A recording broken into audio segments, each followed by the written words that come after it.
Louvado seja o Senhor. Ó Senhor, nos abençoa nessa manhã. Fala conosco. Nós precisamos ouvir a sua voz, a voz que vem do seu trono. Senhor Jesus, unge a minha boca, unge o ouvido dos irmãos. Senhor, dispensa a sua vontade para nós. Limpa a nossa mente, o nosso coração. Queremos te ouvir, Senhor. Fala conosco. Amém, irmãos? Louvado seja o Senhor. Então, chegamos à mensagem 23. A apostasia precederá a vinda do Senhor. Ó Senhor Jesus.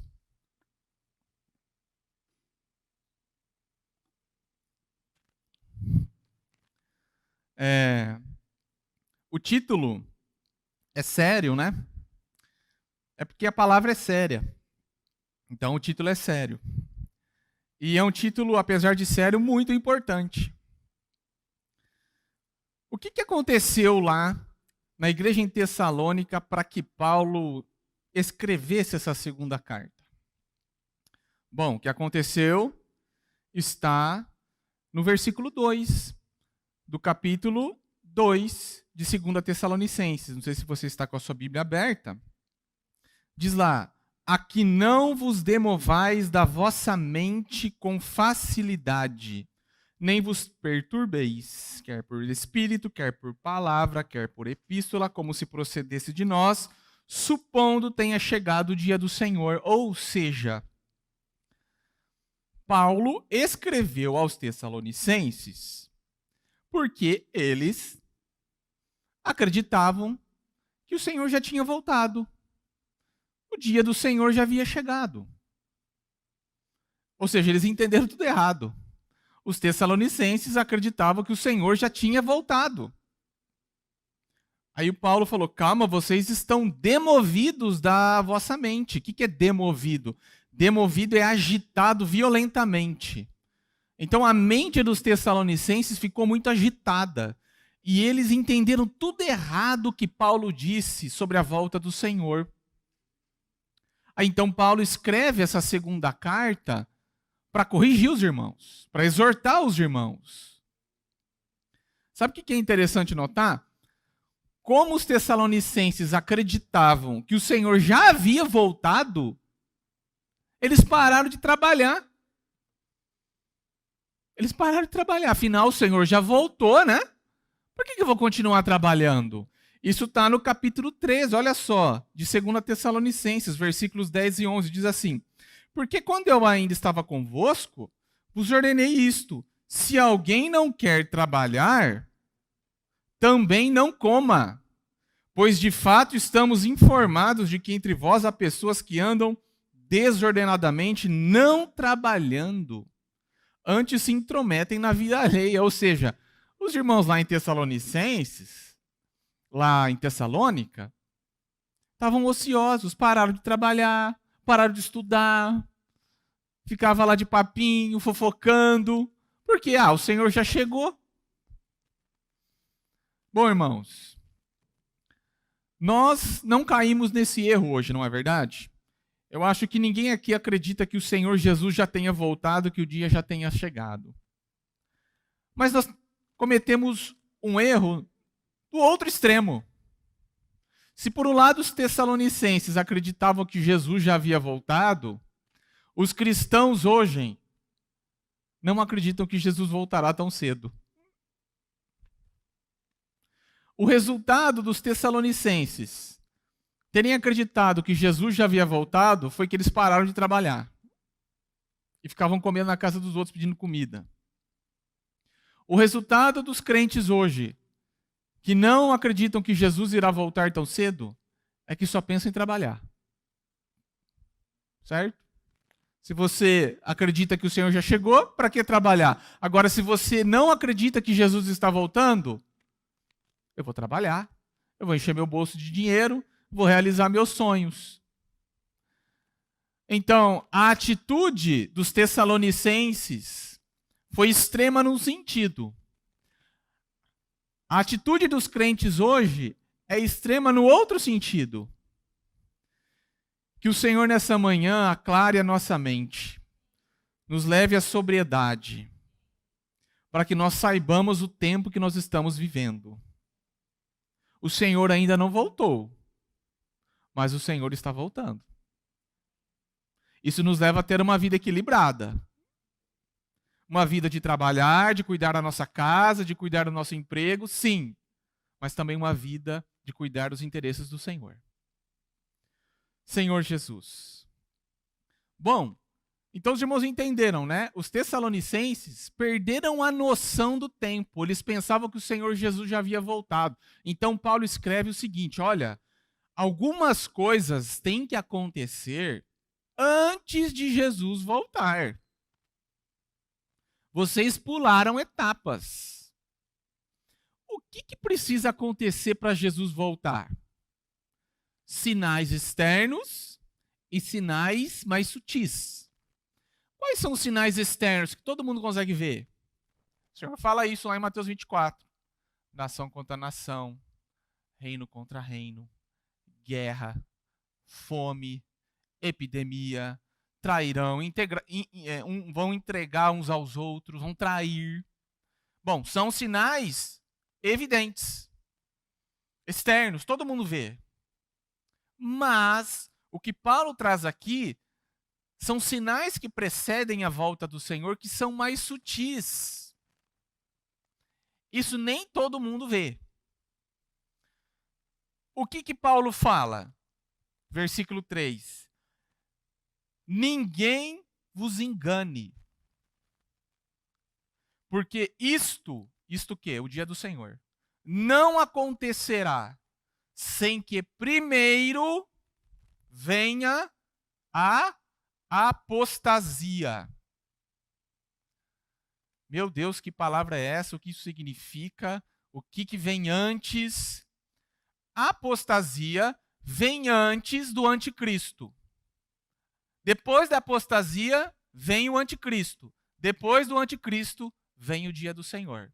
Então, para o Senhor voltar, é necessário que haja apostasia. O que é a bendita apostasia? A apostasia significa rebelião. Uma pessoa apóstata é uma pessoa rebelde contra Deus.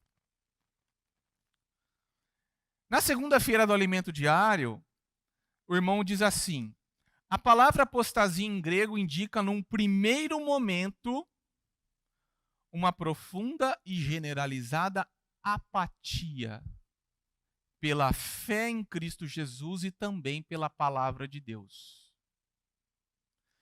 Em seguida, num segundo momento, esse afastamento da fé, da palavra, resultará numa violenta rebelião contra o Senhor e contra os seus seguidores por todo o mundo.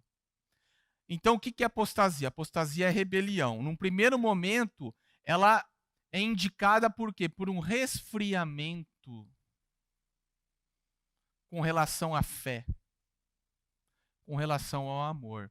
Isso me faz lembrar, não sei você, a igreja em Laodiceia, que é a última igreja, que é a igreja morna, que é a igreja que era quente, sabia tudo, exercitava o espírito, mas degradou, esfriou, o mundo entrou. Isso é sinal de apostasia. Mas esse é o primeiro degrau da apostasia. O segundo degrau da apostasia é uma rebelião frontal contra Deus. É mais explícito. Então, por exemplo, há um tempo atrás, alguns anos atrás, se você se declarasse cristão lá no seu trabalho, o que ia acontecer? No máximo as pessoas iam tirar um sarrinho de você, né? Ah, o crente ali, não sei o que e tal. Hoje, quando você se declara cristão, você corre riscos. Não é mais uma questão de tirar sarro, deixar para lá, o crente ali, não. Nós já estamos numa época em que se declarar cristão resulta em perseguição. É diferente. Isso é sinal da segunda etapa da apostasia. As pessoas estão se rebelando contra tudo que se chama Deus. Certo? Isso nós já vemos. Isso não é história. Isso não é apenas uma profecia. Nós já estamos vivendo isso. É ou não é verdade? Bom, e o que a apostasia ataca? No que ela mexe? No que ela interfere na nossa vida? No nosso tripé. Que a gente já sabe qual que é o tripé da vida cristã. Fé, amor e esperança. Olha só o que o Senhor Jesus diz sobre a fé nos últimos dias. Lucas 18:8. Contudo, quando vier o Filho do Homem, achará porventura fé na terra? Olha a pergunta de Jesus. Quando eu voltar, segunda vinda, eu vou achar fé na terra? Isso indica para nós o quê? Que a fé vai ser bem escassa. Amor. Esse versículo é muito forte. Mateus 24:12. E por se multiplicar a iniquidade, o amor se esfriará de quase todos. Tá. E a esperança? Quando o Senhor Jesus se refere ao fim dos tempos, em Mateus 24, ele diz que as pessoas vão estar vivendo como viviam na época de Noé. Ou seja, a esperança das pessoas estará completamente depositada nessa terra. O que as pessoas na época de Noé faziam? Comiam, bebiam, casavam e davam-se em casamento.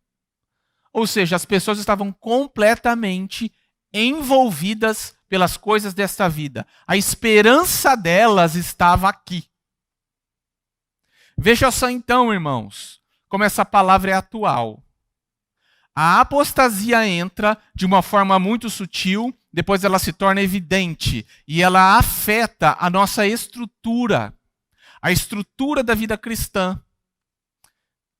Ela exclui a fé, ela abate o nosso amor e ela muda a nossa esperança. A esperança, ao invés de estar numa pátria celestial, passa a estar concentrada aqui.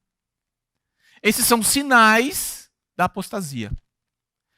Isso não é uma mera profecia, nós já vivemos esse tempo.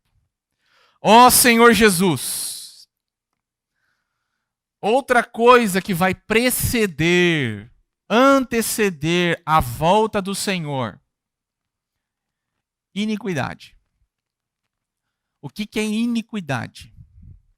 Bom, qual a diferença de equidade e iniquidade? Equidade é a existência de lei, de justiça. Certo? Isso é equidade, é justiça, é lei. Iniquidade, ausência de lei, ausência de justiça. Poxa, a gente precisa de lei mesmo? Lei? Códigos? Precisamos, senão isso vira selva. São dois freios da maldade humana. O primeiro é a consciência. Certo? Uma criancinha pequena já tem consciência. É uma parte do espírito que foi preservada. Seja crente ou incrédulo. Todos têm consciência. Mas não bastou a consciência. Basta olhar para os primeiros 2000 anos de história. Veja como era a sociedade antes da lei de Moisés. Aquilo lá era selva. O mais forte pegava tudo do mais fraco e ponto final.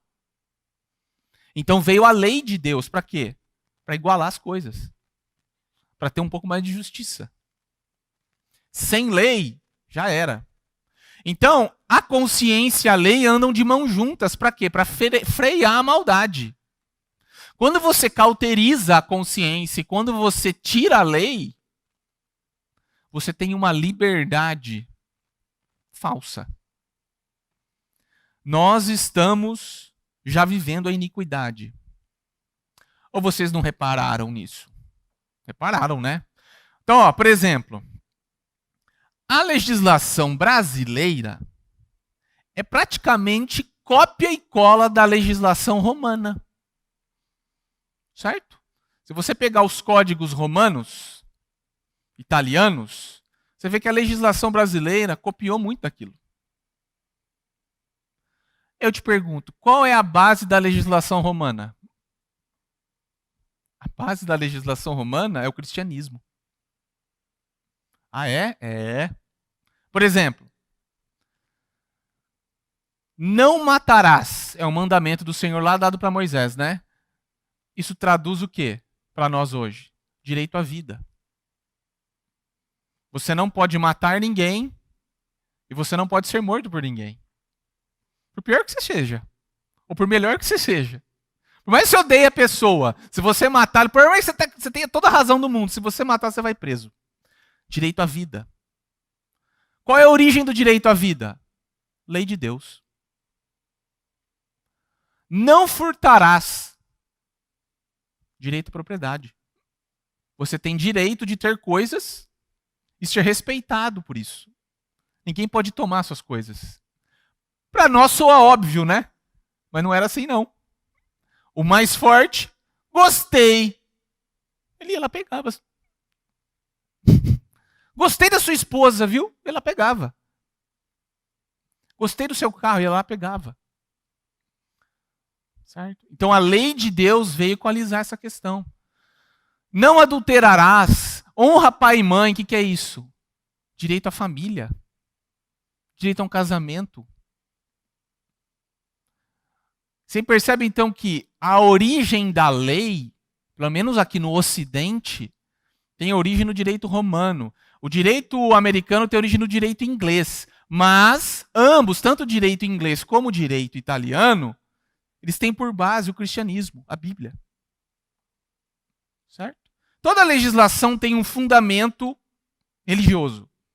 Se você pegar a legislação árabe, ela vai ter fundamento no islamismo. Se você pegar a legislação oriental, ela vai ter fundamento no budismo. Toda legislação tem um fundamento religioso. Tá. Por que você está falando isso? Porque quando os fundamentos do cristianismo são colocados em xeque, as leis caem. Porque as leis estão apoiadas no cristianismo. Quando alguém diz assim, o conceito de família não é o conceito bíblico. O que acontece com todas as legislações que tutelam, defendem a família? Caem. Por quê? Porque o fundamento da lei caiu. Aquele fundamento cristão foi tirado. Os irmãos estão me entendendo? Se você derruba o fundamento da lei, você derruba a lei. Hoje nós estamos, o fundamento do cristianismo, a fé objetiva, ela está sendo atacada, colocada em xeque, e as leis têm modificado. E olha só, o cristianismo, que antes dava fundamento para a lei, hoje é atacado pela própria lei. O que é isso? Ausência de lei. Iniquidade. Liberdade, para quê? Para quê? Para que liberdade? Para o anticristo. O iníquo. Por que o nome dele é o iníquo? Porque ele vem numa esfera social, jurídica, onde ele vai ter liberdade para fazer e desfazer o que ele quiser. Acreditem, os absurdos que o anticristo irá cometer terão respaldo legal.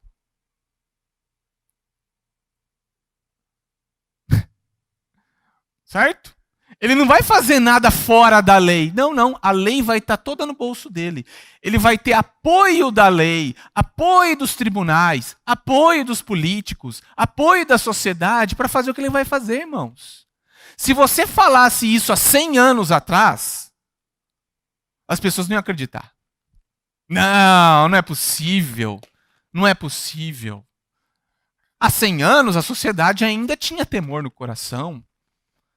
Respeitavam um Deus superior, respeitavam os valores morais e sociais consolidados ao longo dos tempos, das épocas. Hoje, se você se declara cristão, você está em risco. Isso não é brincadeira, isso é sério, e isso vai aumentar. Isso é iniquidade, irmãos. Vejam só o que diz Salmo capítulo 2, versículos 2 e 3. Olha só. Por que se enfurecem os gentios e os povos imaginam coisas vãs? Os reis da terra se levantam, e os príncipes conspiram contra o Senhor e contra o seu ungido, dizendo: rompamos os seus laços e sacudamos de nós as suas algemas. Vamos entender isso aqui? Os reis e príncipes se levantam e dizem: nós não queremos mais sermos limitados pela lei. Sacudamos, rompamos os laços do cristianismo. Rompamos as limitações que as leis nos impõem. Nós queremos liberdade para fazer o que quisermos. Iniquidade. Já pré-anunciada em Salmo 2. Ó Senhor Jesus. Resumindo, irmãos, nós estamos num movimento de retirada dos princípios da cultura judaico-cristã do nosso meio. O mundo tem se movimentado para tirar lentamente os princípios da cultura judaico-cristã. Resumindo, para tirar a lei de Deus do jogo social. E aos poucos as leis vão se voltar contra todo tipo de religião. Não é só contra o cristianismo. Contra tudo que se chama Deus e é objeto de culto. A religião vai ser considerada doença. Vai ser considerado um mal, uma praga. E é por isso que o anticristo vai agir como vai. As coisas estão se desenhando, irmãos. Nós somos testemunhas disso. Que o Senhor tenha misericórdia dos nossos filhos e netos. Ó Senhor Jesus. Tem mais uma questão, né, que envolve, que precede a volta do Senhor. Isso está na sexta-feira desse alimento diário, leia lá. Pós-modernismo, já ouviu falar disso? Ou modernidade tardia? O que é esse pós-modernismo que caracteriza a nossa sociedade, hein? O pós-modernismo tem algumas características. A primeira, secularismo. O que é secularismo? Secularismo é você rebaixar a importância da igreja. Por exemplo, há alguns anos, a igreja tinha uma importância social muito forte. A igreja influenciava educação, política de educação, política de cultura, certo? Política de saúde. Os reis, os príncipes, os governantes ouviam a igreja para tomar decisões. É ou não é? É só ler a história. A igreja tinha um papel importante no Estado. Hoje, a igreja foi rebaixada. Hoje, a igreja é só mais uma ONG. O que a igreja tem para falar não é mais tão importante assim. Ou seja, a igreja foi secularizada. A igreja foi colocada num papel secundário. Nós somos testemunhas oculares disso. Outra característica do pós-modernismo, relativismo. Ai, aqui dói, hein? O que é o relativismo? Tudo é relativo. Não existe certo e errado. Existe a sua verdade e a minha verdade. Você não pode falar que alguém está errado. Tá louco? Você não pode falar que alguém mente. Você não pode falar que alguém está tomando um rumo errado. Tudo é relativo. Não há uma verdade. Há várias verdades. Por mais absurdas que sejam, você está sendo obrigado a engolir as verdades bíblicas e conviver com mentiras. Mas o Senhor Jesus disse, irmãos, eu sou o caminho, a verdade e a vida. Nós, como filhos e filhas de Deus, cremos que há uma única verdade. E essa verdade é uma pessoa, essa pessoa é Jesus Cristo. Essa é a nossa verdade. A Bíblia é a nossa verdade. Ela é o nosso parâmetro e a nossa referência. A partir do momento que você passa a aceitar várias verdades, você fica perdido. A mentira entra, a falsidade entra. Os tessalonicenses foram demovidos da mente, ou seja, eles ficaram perdidos. Por quê? Era muita informação chegando para eles. Não é diferente hoje. Então isso é o relativismo. Não há verdades absolutas. Há uma infinidade de verdades. Outra característica, imediatismo. Isso a gente já vê principalmente nos nossos filhos, né? Por conta do avanço da tecnologia, você tem informações muito rápidas. E você consegue acessar e ter coisas assim. Isso repercute negativamente na vida cristã. Porque a vida cristã não é imediatista. A vida cristã é uma vida inteira. Você tem que orar sem cessar. Você tem que vigiar todo o tempo. Você tem que apacentar os irmãos. Você tem que ler a palavra incessantemente. Exige constância. Exige insistência. Exige permanência. Batei. Insistir. Orar. Jejuar. Certo? Lutar. Isso tudo exige resiliência, resistência, perseverança. Mas numa sociedade imediatista, é complicado o cristianismo, as palavras do Senhor serem aceitas. Por quê? Demora demais. Isso é imediatismo. E o imediatismo também procura o prazer imediato. Também está relacionado com uma palavra chique, né, chamada hedonismo, que é o prazer a todo custo. Eu quero ter prazer toda hora, eu quero o que a minha alma quer imediatamente e tal. Isso prejudica demais a nossa vida cristã, que é uma vida de perseverança, insistência, constância. Individualismo é outra característica. Aqui também é complicado. Por quê? O que é o individualismo? O individualismo é você, sozinho, querer impor a sua vontade à coletividade. Ou seja, há uma vontade coletiva, há uma moral coletiva. Você não concorda com aquilo. Eu tenho a minha individualidade. Eu não me adapto à sociedade. Eu não me adapto aos padrões morais da sociedade. É a sociedade que se adapte a mim. Isso é individualismo. Eu não cedo. A sociedade tem que ceder. E aí nós já entramos num campo muito complicado, que é o campo das militâncias, que é o campo das minorias. Como o próprio nome diz, é uma minoria que está fazendo muito barulho para que toda uma sociedade não apenas os respeitem, mas também compre a causa deles.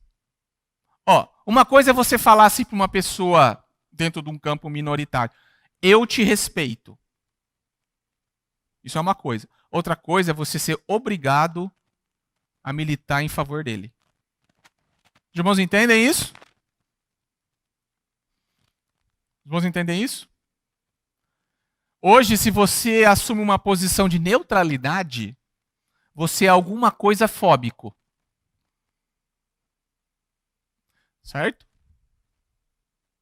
Por quê? Porque aquele indivíduo sozinho se vitimiza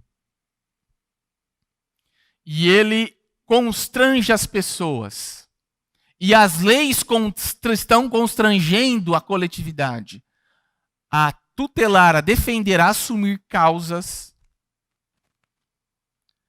que ferem a nossa consciência, podem ferir a nossa consciência. Poxa, irmão, mas você é contra as causas minoritárias de forma alguma. É imprescindível que haja movimentos para tentar, de alguma forma, igualar certas desigualdades históricas. Isso é fundamental. Não tem como. Mas nós estamos falando aqui de uma causa de vida. É diferente. Senhor Jesus. Só para vocês terem uma noção, isso que eu vou falar, alguns vão dar risada, outros vão ficar perplexos, outros vão achar que é mentira, mas é verdade, tá? Existe um movimento nas escolas públicas, faculdades públicas, universidades públicas, melhor dizendo, de extinção do gênero das palavras. Já ouviu falar disso? Isso não é mentira, isso é verdade. O que é o gênero? Masculino e feminino. Certo? Então, médico, médica. Certo ou não? Trabalhador, trabalhadora. Mas existe uma porcentagem ínfima que se diz não binário. Como assim? Não é homem nem mulher. Eu sou um ser neutro. Tá. Tudo bem.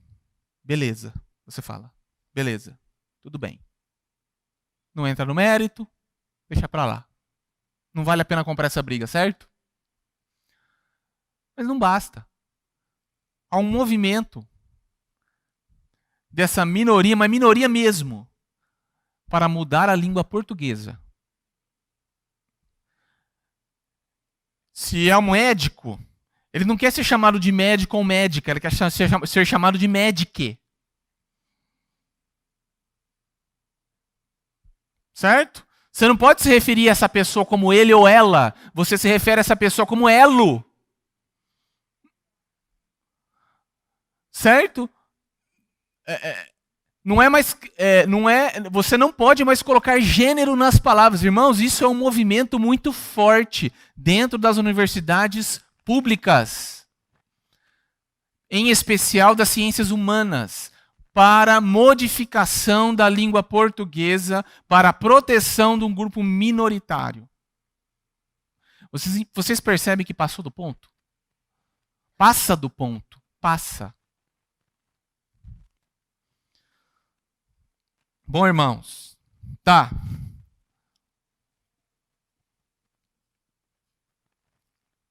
Eis aqui o cenário que antecede o anticristo. Eu pergunto para você, tá longe? Tá longe? Irmãos, aqui por A mais B nós vimos que a manifestação do anticristo é iminente. Por consequência, a volta de Cristo é iminente. Nós vimos 3 pontos aqui: apostasia, iniquidade e pós-modernismo. Isso tudo nós já vemos acontecer, está acontecendo debaixo do nosso nariz, no nosso trabalho, na nossa escola, na nossa faculdade, nos nossos estudos e, pasmem, até dentro de casa de alguns cristãos. Aí a grande questão é, então, o que fazer? Essa é uma ótima pergunta. Por quê? Porque para o Senhor voltar, isso tudo precisa acontecer. Eu pergunto a você, então, irmão. É uma pergunta que você tem que se fazer. Vale a pena lutar por o mundo melhorar? Essa é uma boa pergunta. Porque tem muitos cristãos engajados em causas sociais muito boas. A pergunta é, vale a pena? Bom, irmãos, biblicamente nós temos que responder, não vale. Porque é necessário que essas coisas aconteçam. Se você é uma pessoa que quer ver o Senhor Jesus voltando, você tem que concordar que essas coisas aqui que nós falamos, todas negativas, precisam acontecer. E vão acontecer. Me parece que se engajar em alguma causa política ou social não é uma decisão inteligente. E tem muito cristão brigando, desfazendo amizades, desfazendo famílias, parando de se reunir por boas causas.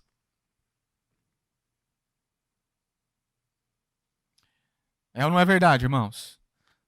Laços familiares, laços de irmandade sendo desfeitos porque um de direita e outro é de esquerda. Porque um da causa X, outro é da causa Y. Que coisa. Que coisa chata. Que coisa desagradável. Poxa, irmão, então o que eu devo fazer? Você tem que ler a palavra e descobrir a sua causa. Ah, qual é a nossa causa, então? Saiba por qual causa lutar, irmão. Saiba por qual causa lutar. Qual é a nossa causa, hein? Vamos olhar para o nosso modelo, Jesus Cristo. Quando Jesus veio, como que era a sociedade, hein? Irmãos, Jerusalém era colônia de Roma. Os judeus não eram escravos, é uma palavra muito forte, mas estavam numa relação de submissão ao Império Romano.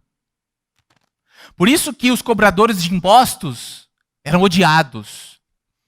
Porque era uma fábula, certo? Que tinha que passar para Roma. Eles tiravam dos judeus, levavam para Roma.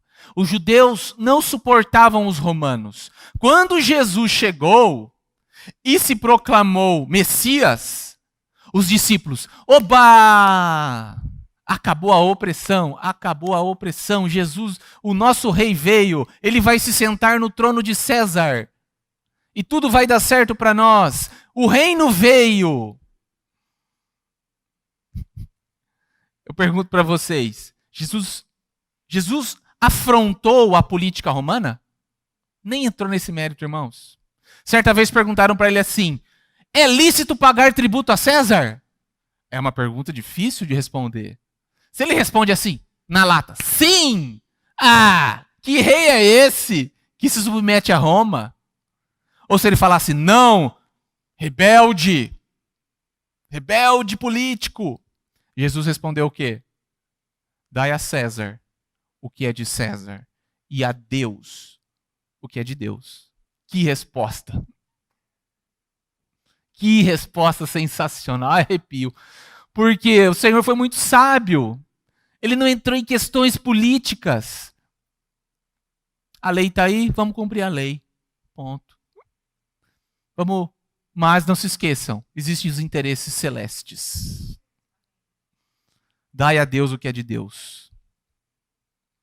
Certa vez, uma mulher quebrou um vaso de perfume, puff, no pé do Senhor. Aí os discípulos, que desperdício, poderia ter vendido esse perfume e ter dado dinheiro para os pobres. Questão social, pobreza. Boa pergunta, né? Apertaram o Senhor, né? Quebrar um vaso de perfume que custa 1 ano de salário. Só 30 mil reais, 35 mil reais salário mínimo, 35 mil reais quebrado assim. Pum! O que o Senhor falou? Para de perturbar essa mulher. Ela praticou boa obra comigo. Os pobres sempre tendes convosco, mas a mim não. Ah, o que o Senhor está falando aqui? Os problemas sociais nunca vão acabar. É enxugar gelo. A pobreza não vai ter fim. Saiba no que investir. Saiba por qual causa lutar. Essa mulher escolheu a boa parte. Não será tirada.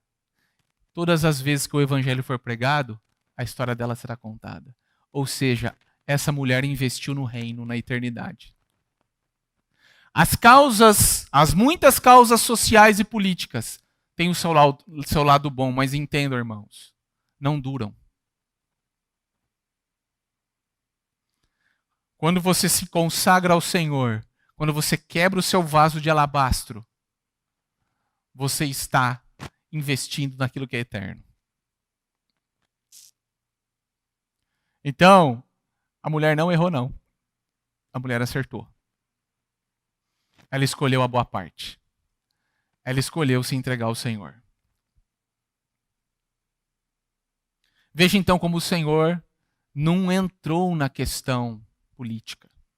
Não entrou em questões sociais. Então, o que o Senhor veio fazer? O Senhor veio anunciar as boas novas.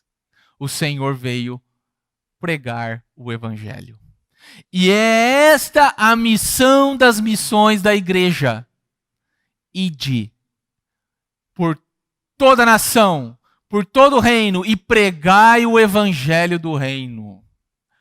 Então essa é a nossa missão, irmãos. A nossa missão é anunciar a palavra de Deus.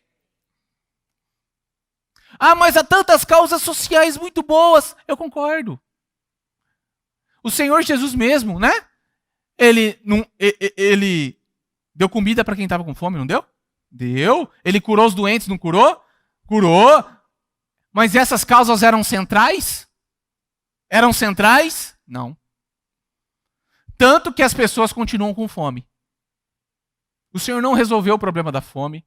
O Senhor não resolveu o problema da pobreza. O Senhor não resolveu o problema das doenças na sua primeira vinda. O Senhor se preocupou em anunciar a vontade do Pai, em salvar o homem. Irmãos e irmãs, o meu encargo é: nós não podemos lutar contra a iniquidade. Ela está avançando. Mas nós não podemos lutar contra ela num sentido externo. Mas dentro da sua casa, você pode se posicionar, e você pode lutar e impedir que a iniquidade entre. A iniquidade avança. Mas, irmãos, na nossa família, não. Dentro da igreja, não. Nós precisamos, com relação às coisas aí fora, estão pegando fogo, estão complicadas, estão. O que nós temos que fazer? Qual que é a nossa causa? Qual que é a nossa luta? A nossa luta é anunciar o Evangelho. Essa é a nossa luta. É proclamar a palavra de Deus. E dentro da nossa casa, dentro da igreja do Senhor, nos blindar. Porque os dias são maus. Paulo, quando escreve a Timóteo, ele escreve assim, que nos últimos dias sobrevirão tempos difíceis. Certo? Que o Senhor realmente nos guarde. Vou concluir com um versículo, 1 Tessalonicenses 5,6. Assim, pois, não durmamos como os demais. O que é dormir aqui? É entrar na onda, sabe? É deixar fluir. É ir no fluxo. Não durmamos como os demais. Não entre no fluxo do mundo. Pelo contrário, vigiemos e sejamos sóbrios. Nós precisamos de sobriedade. Nós precisamos aprender a olhar para as situações que estão à volta sob a ótica bíblica. Isso é ser sóbrio. Não é ser um tapado, certo? Um ignorante. Não quero nem saber. Não, peraí. Você está atento ao que está acontecendo. Certo? Você está sóbrio. Você está esperto. Vigilante, mas também vigilante. Aqui, vigilância é o espiritual. A mente está atenta e o espírito exercitado. Essa é a salvação para nós, irmãos. O mundo jaz no maligno. a sociedade está pervertida e corrupta, isso vai piorar, porque é necessário que isso aconteça para o anticristo vir e posteriormente Jesus voltar. Era isso que Paulo estava falando aqui, para os Tessalonicenses. Da nossa parte, cabe saber quais batalhas lutar. E a nossa batalha principal é anunciar a palavra do Senhor. O Senhor Jesus nos deixou esse modelo. Ah, mas e a questão da injustiça social, a corrupção? Leia Apocalipse. Segunda volta de Cristo. O Senhor vai trazer justiça para a terra. Não haverá mais choro. Não haverá mais pranto.